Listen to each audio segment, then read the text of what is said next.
अस्सलाम वालेकुम रहमतुल्लाह। Welcome to Bilal Moin channel. अगर आप नए मेरे चैनल पर तो प्लीज़ ज़रूर सब्सक्राइब करें और क्लिक करें बेल आइकन को। और अगर आप मुझे टिकटॉक, फेसबुक और इंस्टाग्राम पे देख रहे हैं तो प्लीज़ मुझे फॉलो करें। आज मेरे पास बहुत सारी अपडेट्स हैं। उनमें ओमान के केसेस हैं, जो स्पेशल एक फ़ैसला आया है पब्लिक प्रोसिक्यूशन की तरफ से, वो है। उसके बाद यूएई के लिए मेरे पास स्पेशल अपडेट्स हैं, जो यूएई ने अपना एक बहुत इंपॉर्टेंट जो खारजियों के लिए एक पैगाम था, जो एक रूल था, उसको आज कैंसिल कर दिया है और वो कल से इम्प्लीमेंट हो जाएगा 12 जुलाई से। वो हम डिस्कस करेंगे। उसके बाद पाकिस्तान से जो लोग वापस आने वाले हैं वो। लेकिन इन सबसे पहले हम डिस्कस करेंगे एक एथिक। बेसिकली क्या है कि देखें, इस वक्त दुनिया में 90% लोग जो हैं वो खुदगर्ज हैं। 90%। 5% ऐसे हैं जो खुदगर्ज नहीं हैं, लेकिन उनको थोड़ी पुश की ज़रूरत होती है लोगों को सपोर्ट करने के लिए। लेकिन 5% तबका ऐसा है कि जो बढ़ चढ़ के उन कामों में हिस्सा लेता है कि जो पब्लिक के लिए फलाह बहबूद के काम होते हैं, पब्लिक की हेल्पिंग हैंड्स बनते हैं वो। सो मेरा ये ख्वाब है कि 100 का 100% लोग ऐसा हो जाए इस दुनिया में कि जो बढ़ चढ़ के लोगों की खिदमत करे और लोगों के साथ लोगों के गम उसको अपने गम लगें। तभी ये दुनिया इंशाअल्लाह अज़्ज़ा वजल एक गुलदस्ता बन जाएगी। वरना आपने आजकल देखा है कि बस अजीब हो गया, हर कोई मैं लगा हुआ है। और जब मैं ये हालात देखता हूँ तो मुझे वो क़यामत का रोज़ याद आ जाता है कि नफ़सी नफ़सी होगा उस दिन। हर वक्त, मतलब हर बंदा, हर जान अपने लिए जो है ना वो पनाह मांग रही होगी। सो दूसरों के लिए अच्छा करेंगे तो अल्लाह ताला बाय डिफ़ॉल्ट आपको बेफ़िक्राई दे देंगे। मतलब आप हर गम, हर तकलीफ़, हर परेशानी से आप बेफ़िक्र हो जाएंगे, क्योंकि जो रब के कामों में लग जाता है, रब के बंदों की फलाह बहबूद के लिए, रब के बंदों के लिए आसानियाँ पैदा करता है, अल्लाह पाक उसके लिए आसानियाँ पैदा करते हैं। सो बेसिकली आप भलाई किसी और के साथ कर रहे होते हो, लेकिन वो आप अपने साथ ही भलाई कर रहे होते।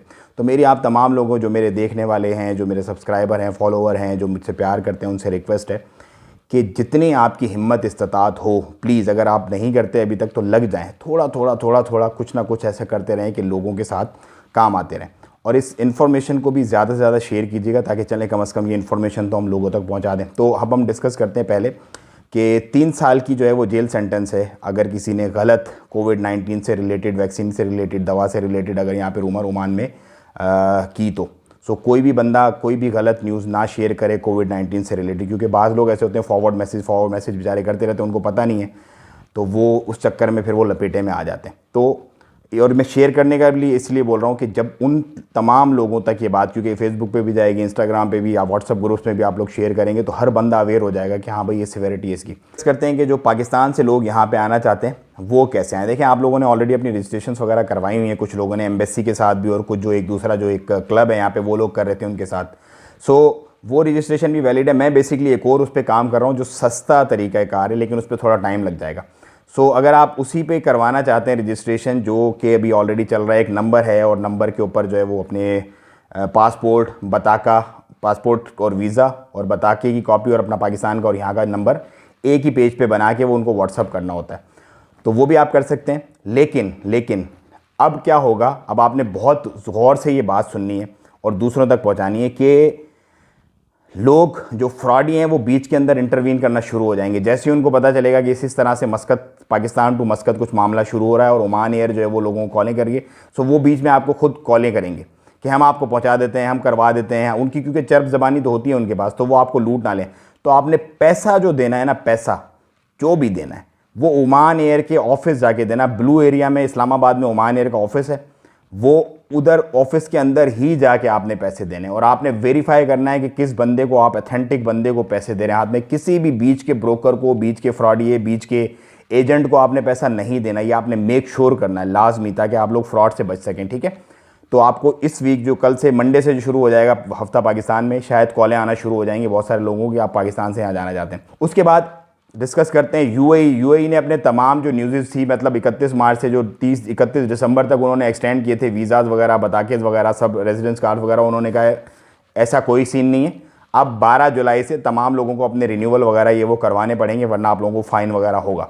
तो जितने भी मेरे यूएई के देखने वाले हैं वो भैया अपने जो कार्ड उनके एक्सपायर हुए हैं, वीज़ाज़ वगैरह एक्सपायर हुए हैं, तो फ़ौरन से वो ऑनलाइन जो है वो रिन्यूअल उनका करवा लें, ताकि आप लोगों को फ़ाइन वगैरह ना लगे। कहीं अभी तक लोग वही खबर लेके बैठे हों कि चलो वो तो 31 दिसंबर तक हमारा फिल हो गया, बस अब हमें कोई टेंशन की ज़रूरत नहीं है। एक गुड न्यूज़ है उन तमाम एक्सपर्ट्स के लिए जो यूएई वापस आना चाहते हैं, अब वो वापस आ सकते हैं, लेकिन उनको अपना जो कोरोना का पॉजिटिव नेगेटिव जो टेस्ट रिपोर्ट है वो लेके आनी पड़ेगी साथ में, कि उनको पता चले कि हाँ भाई ये नेगेटिव है, उसी बंदे को सिर्फ अलाउ किया जाएगा। उसके बाद हम डिस्कस करते हैं ओमान में 1083 केसेस हुए हैं, उसके साथ टोटल तादाद जो है वो 54,697 हो गई है। जी हाँ, 54,697 टोटल इस वक्त हम खड़े हुए फिगर के ऊपर। So it's a huge, but उसके साथ ही टोटल जो डेथ हैं वो भी 248 हो गई हैं, मतलब। लेकिन अच्छी न्यूज़ भी है कि 35,000 लोग तकरीबन अल्हम्दुलिल्लाह जो है वो रिकवर भी हो गए। और एक और बात यह है कि जितने भी लोग बताका अपना रिन्यू करवाना चाहते हैं, उनको जो खारजी हैं उनको आरओपी के ऑफिस जाने की ज़रूरत नहीं है। उनके जो पीआरओज वगैरह हैं वही उनके डॉक्यूमेंट्स वगैरह ले जाके उनको करवा सकते हैं रिन्यू। सो ये कुछ अपडेट्स थी जो मैंने आपसे शेयर की। बाकी स्पेशल फ़्लाइट्स जो 3 हैं, लाहौर, कराची, इस्लामाबाद की, वो मैं इंशाल्लाह आपसे शेयर करूँगा। जुड़े रहें मुझसे, सब्सक्राइब करें और क्लिक करें बेल आइकन को, और इसको ज़्यादा से ज़्यादा शेयर करें ताकि ज़्यादा से ज़्यादा लोगों तक ये इन्फॉर्मेशन पहुँच जाए और पैसे का वो लॉस ना उठा सके। क्योंकि इस वक्त हालात ये हैं कि कोड़ी कोड़ी जमा करके लोग जो है वो अपने मामलात को चला रहे हैं। तो इस बीच मेरा जो मेन मोटो है वो ये है कि फ़्रॉड से बचें। मैं आप लोगों से आने वाली वीडियोस में शेयर करूंगा, कुछ वीज़ास के भी फ्रॉड्स अभी स्टार्ट हो जाएंगे, कुछ मतलब बहुत तरह के अभी फ्रॉड स्टार्ट हो जाएंगे, उनसे आप लोगों ने कैसे बचना है। सो जुड़े रहें मुझसे, अपना और अपनों का बहुत ख्याल रखें। अस्सलाम वालेकुम रहमतुल्लाह।